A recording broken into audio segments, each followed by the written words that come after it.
Her ses jordens rotation om solen. Jorden bevæger sig rundt om solen i en ellipseformet bane, hvor rotationsaksen altid peger mod Nordstjernen. Den lille gule beholder skal forestille at være solen. Vores størrelsesforhold passer ikke, for i virkeligheden er solen 149.600.000 km væk fra jorden. Her ses et andet eksempel, hvor Maja skal forestille at være jorden og Freja er solen. Det tager 365 dage for jorden at køre en omgang rundt om solen. Her ser vi jorden, og her har vi Danmark. Vi kan se, at det er vintersolhverv, da rotationsaksen peger væk fra solen. For at finde solhøjden i Danmark, tager vi en lineal og lægger en tangens til Danmark. Ud fra det tager vi en solstråle, og så kan vi se, hvad vinkelgraden er, som er ca. 23 grader.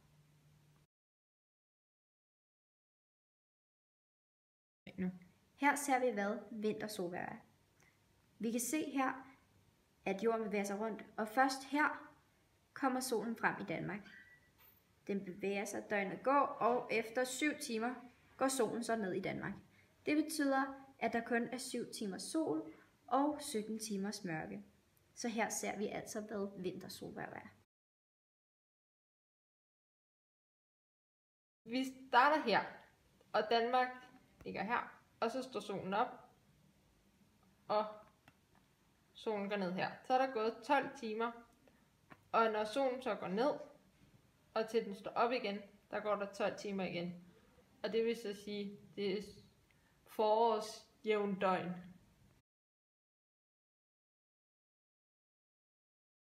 Nu vil vi fortælle, hvad sommersolhverv er. Solen står op i Danmark, og jorden drejer rundt. Efter 17 timer går solen ned igen, og der er mørkt i Danmark. Så ved sommersolhverv er der 17 timers dag og 7 timers nat.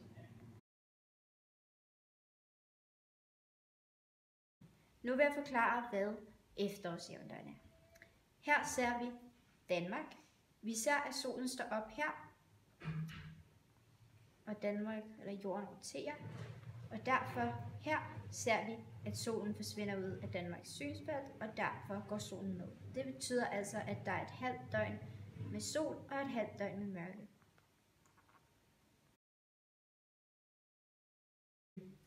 Nu vil vi vise jer, hvordan at vi finder vores polarcirkel. Vi har tegnet et punkt her, som er lige på grænsen af halvdelen af jorden. Når vi så drejer vores akse her, så vil vi altså se, at det her punkt bliver oplyst af solen hele tiden. Derfor er der sol 24 timer i døgnet, og derfor kaldes det for en polarcirkel. Den nordlige polarcirkel.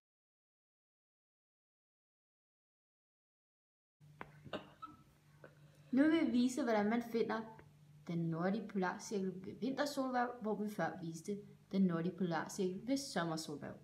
Hvis vi tager punktet fra før igen og drejer det rundt, så kan vi se, at punktet slet ikke rammer den side af jorden, som er oplyst. Det vil sige, at der er mørkt i 24 timer, hvor der så er lyst i 24 timer ved den sydlige polarkreds. Nu vil vi finde den nordlige vindekreds. Det gør vi ved at sætte linealen på og finde det punkt, hvor solens stråler rammer 90 grader. Nu rammer den 90 grader. Det vil sige, at den nordlige vindekreds er her. Hvorfor ikke? Lidt ned. Der. Ja.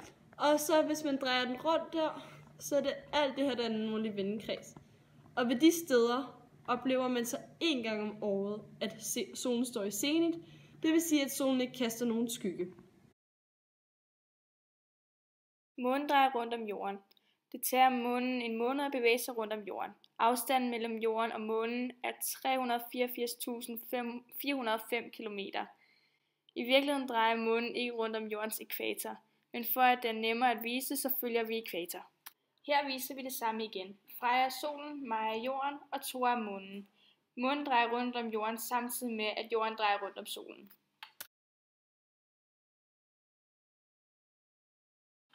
Når månen befinder sig på venstre side af jorden, er der halvmåne. Det vil sige, at halvdelen af månen er oplyst af solen. Sådan ser det ud, hvis synsvinklen er fra jorden. Nu bevæger månen sig hen foran jorden. Det kaldes nymåne, fordi vi ikke kan se den oplyste side fra jorden. Når månen har bevæget sig over på højre side af jorden, er der halvmåne igen. Nu er det så højre side af månen, der er oplyst. Månen bevæger sig om bag jorden, og nu er der fuldmåne. Det betyder, at hele månen er oplyst. Hvis du kigger på skyggen i baggrunden, kan du se, at hele månen er oplyst. En gang imellem er der det, der hedder solformørkelse. Det vil sige, at jorden, månen og solen kommer til at ligge på en lige linje. Det er ikke ret tit, det sker.